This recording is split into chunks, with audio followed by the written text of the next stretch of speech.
And I took it to a place called Frederick Bicycle. It was literally right around the corner from where we lived. We were like 38th and Bridge. And Frederick Bicycle was right around the corner there. So when I had to have something done, I would take it over there. And a lot of people have used them over the course of 150 years. This place has been open, and it is closing that's a bummer. at the end of August. Because obviously the guy who runs is like, look, I'm 150 years old. I can't do this anymore. I don't know if he's the original owner, but stands to reason that he would be. But the bicycle shop there, it's Lorraine and it's probably Lorraine and whatever that is, 38th, 40th. But for anybody in the Ohio City, Cleveland biking community at large, of which I do not consider myself a member. I'm not part of any cycling community. A lot of those people are downright insufferable. But if you had an issue and you lived in that area, you simply couldn't do better. All right. Taking it to Frederick. So that's a bummer to see. It's probably not new news. I hadn't seen it.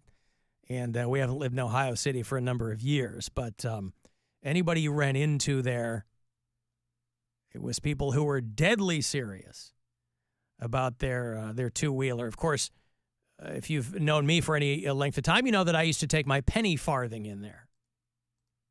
And listen, not something that you would normally see, but I did live in Ohio City. And when in Rome, but Frederick Bicycle had been there since 1883. And imagine keeping a shop of any kind open for that long. But they managed to do it. And so the Northeast Ohio cycling community, collective tier there for Frederick Bikes. So thanks for all the grease. I don't know if that's a proper send-off. Thanks for all the grease. But the guy is Charles Frederick, I think is the guy who runs it now. And I don't know if his grandfather started it. I don't know who started it. Lorraine and Fulton is basically where that is. And, of course, a lot of hipster joints popped up around it. There's a lot of good restaurants around there, and new condos have popped up. And, of course, that the family might figure it's just time to go because once you see the writing on the wall, sooner or later you're going to get priced out of a neighborhood because somebody wants to make it into something else. But it was good while it lasted. A lot of people giving me inside information on the whole boneless chicken wing situation. I don't know if it's inside information, but listen, that dude that called us right before the break, he had a job mashing that stuff out. Mashing the bones out. So gross. Well, but what if that's the only job that's available to you? That doesn't make it less gross. True. But I bet you could handle it. I almost threw up just trimming my own chicken breast the other day. Yeah! Is that a euphemism? No, I bought frozen chicken breasts from Costco, and I was thawing them, and then once they were thawed, I went to go pull the little, what are they called? The stringy white parts. Not the gristle. No, it's not gristle. There's a name for it. Huh. Whatever. I was trimming that. The jelly-ish part? Yeah, and pulling it off. White. The membrane? Of the tenderloin? Breast. No. The tendon? Tendon, yes. Pulling the tendons out. And it was literally making me gag. And you get those little arteries in there, too. Yeah. And I was like, I don't know if I can eat this, man.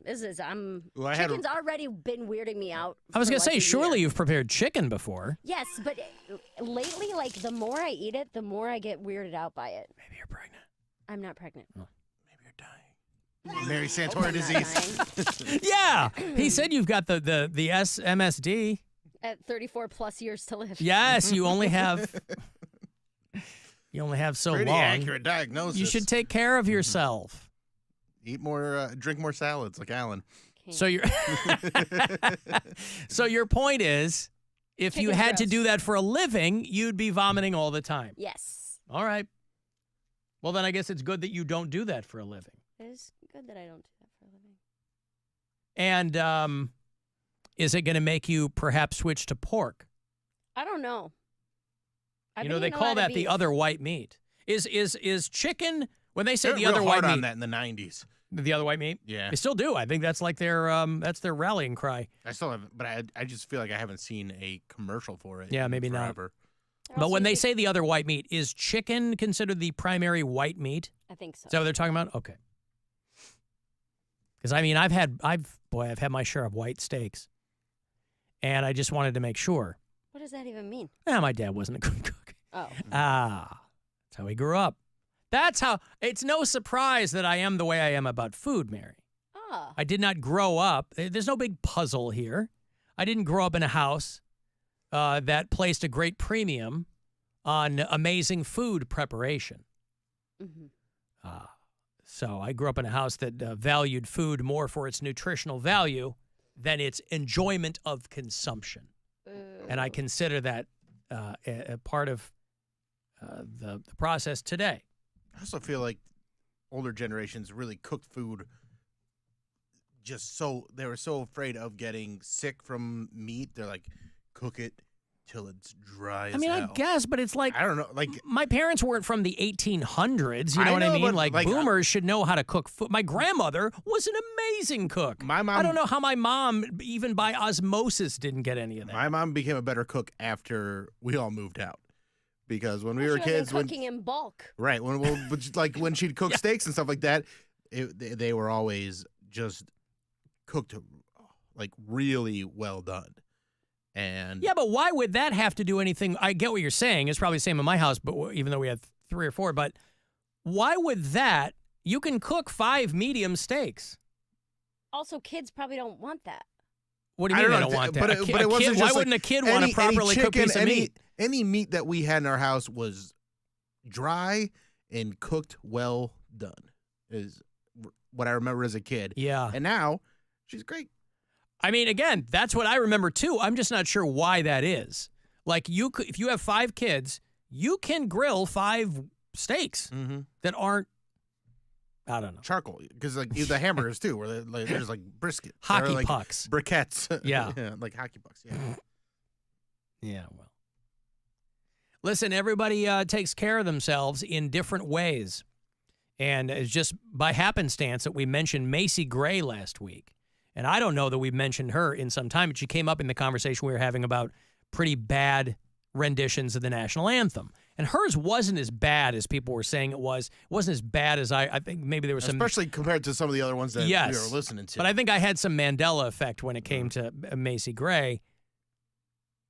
But she is on a show now. Macy Gray is, I think she's from Columbus. Canton. Canton, I'm sorry. Yeah, we're closer to home here. She's on a show called Surreal Life, Villa of Secrets. Ooh. You've heard of the Surreal Life before. Yeah, I've actually long-running saw a preview show for this new version. I hadn't seen anything about that. I'm not watching a lot of MTV, but it's all on Paramount Plus now. So I watch enough shows there. I think that I would see the promos. But she's on Surreal Life, Villa of Secrets. And, of course, everybody's writing the same article. She tries to say goodbye, and she chokes. She tries to walk away, and she stumbles, and now we know why. But, you know, they talk about how they achieve healing in their own lives, and Macy Gray has her own way of doing things. And it might not be what everybody else thinks somebody should do. Chemistry. Oh, God. Oh, God. I just don't do the hippie. Like, I live in L.A. That's hippie kingdom. If I'm healing, that's not how I do it. How would you do it? Like cocaine and a couple shots. Get those edibles down my throat and I'm good, girl. Then order me a pizza, I'm straight. I don't need all that. I'm good. Yeah, so listen, Macy Gray's doing fine. Everybody's going to have their own healing regimen. Hers is cocaine, a couple of shots, edibles, and pizza. I'm into it. And not necessarily in that order. I like the way she's doing things. Yeah. Sounds interesting.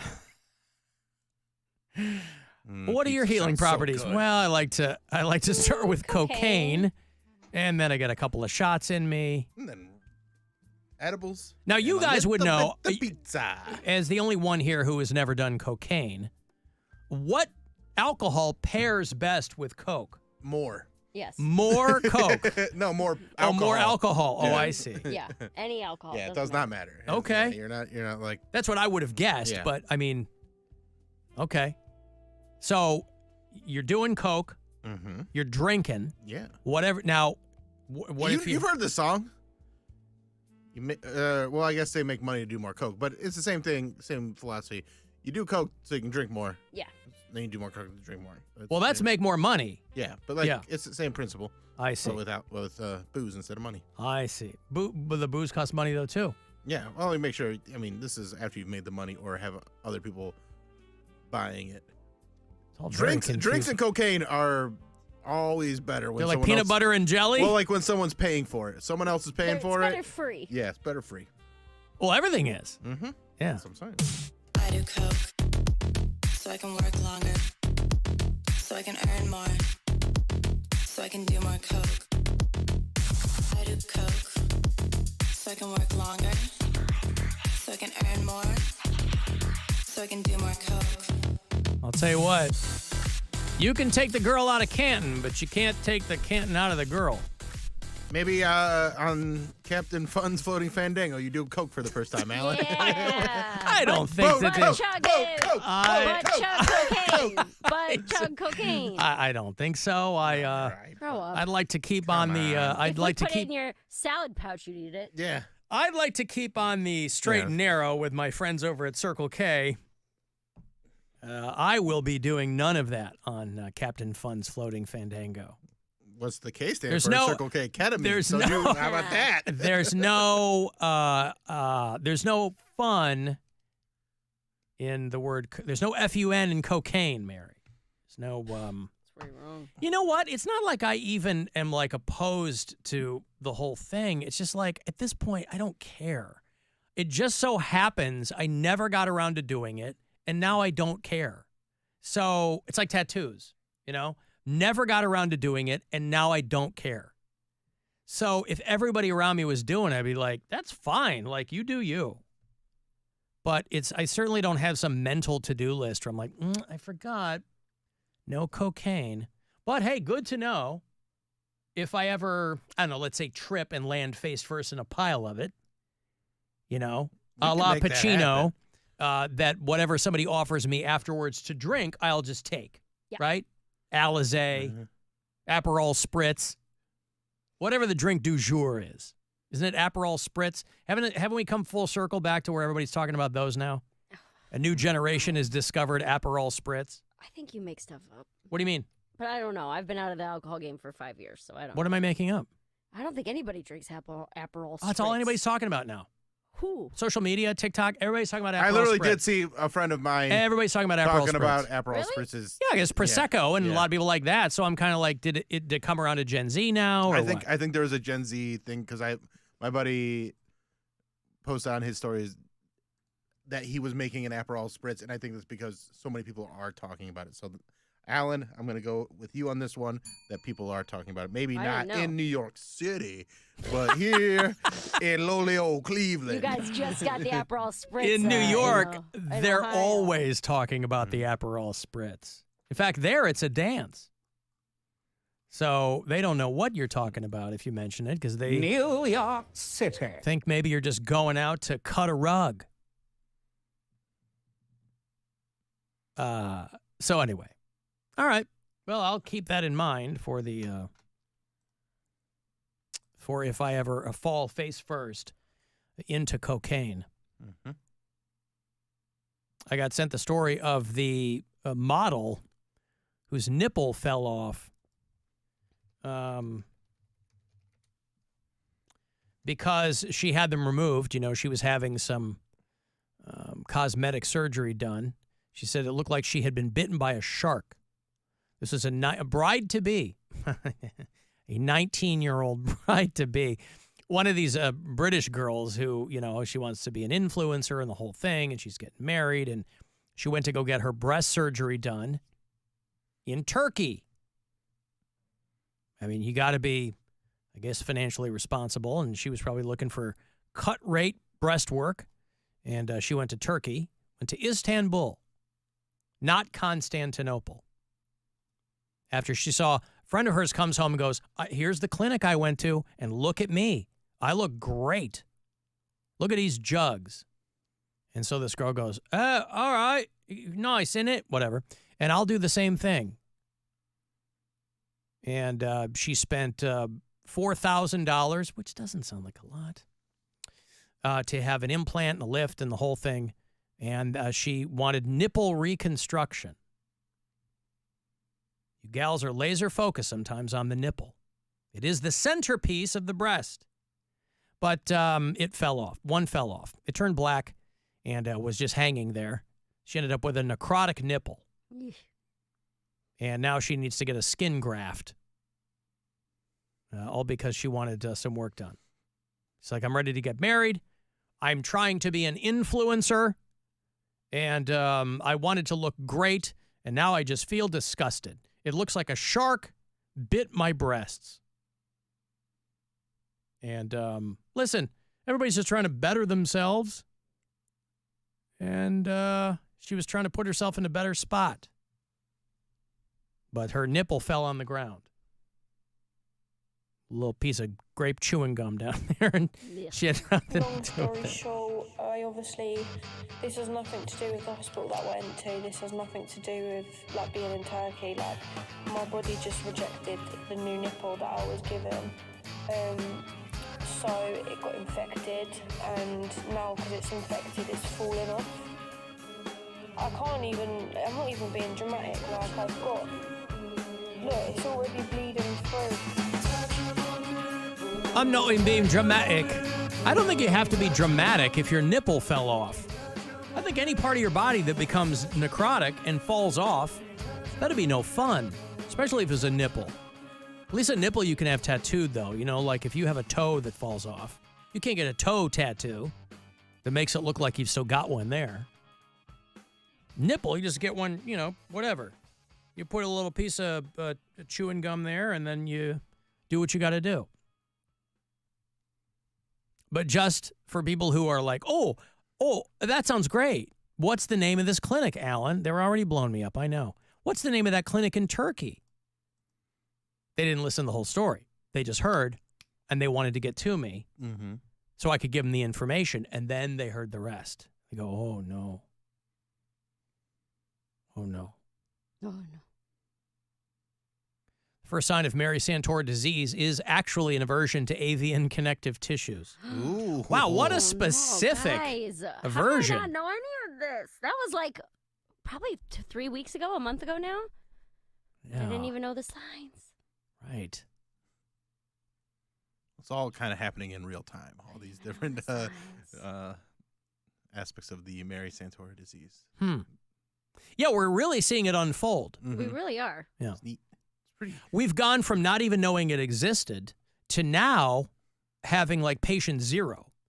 We've got a case study that everybody can look at. It's me, baby. That other lady is the case study on not getting your nips done in Istanbul. And Mary's over here, you know. I thought the first sign was like when her face started making that face. I thought that was, you know. No, you know, like when they say no, we have that was a stage 4 face. Yeah. There it is. All right. You guys are annoying. Whatever. Alan, what you do is mix so much cocaine directly into the alcohol that it turns into a viscous slurry. Ooh. And then you drink it. All right, but what's your base booze? I mean, there's got to be something you prefer more than something else. I mean, why not go with an Aperol Spritz? Wow. Okay. That seems to be the hit drink, the drink of the summer. An Aperol Spritz and cocaine slurry. Mm-hmm. Wow. All right. What about it? What if I prefer to use Midori as the base? Then do that. I don't care. Cocaine and melon liqueur. I'm going to tell you this. Yummy. I don't care how you drink your cocaine. I don't care how much food you eat during the day. Bill Squire, he is about freedom. I'll tell you what. This guy's about freedom. Have fun. Yeah. Just have a good time. Well, I'm Captain Fun. I know. It's just I have different ways of doing it. Mm-hmm. But freedom for everyone. You That's want right. your cocaine slurry to be You have Midori. it, yeah. You want it to be blue curacao. Yum. Get out there and do it. You want to go straight vodka? You do that too. Mary don't care. She's out of that conversation. You do whatever you want, man.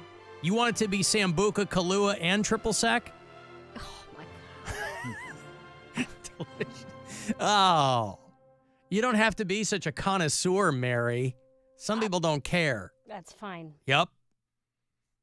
You give me some grain, alcohol, and orange peel, and then you get yourself a slurry. Slurry with a fringe on top. They calling you at the end of the night. I got a break here. Guardians baseball shortly after 6 will roll out. They are playing the Detroit Tigers at Comerica Park. 6:40 is your first pitch here on MMS. If you want to watch live, you can do that at alancoxshow.com. You can listen to us anywhere on the iHeartRadio app. From the Universal Windows Direct Weather Center, WMMS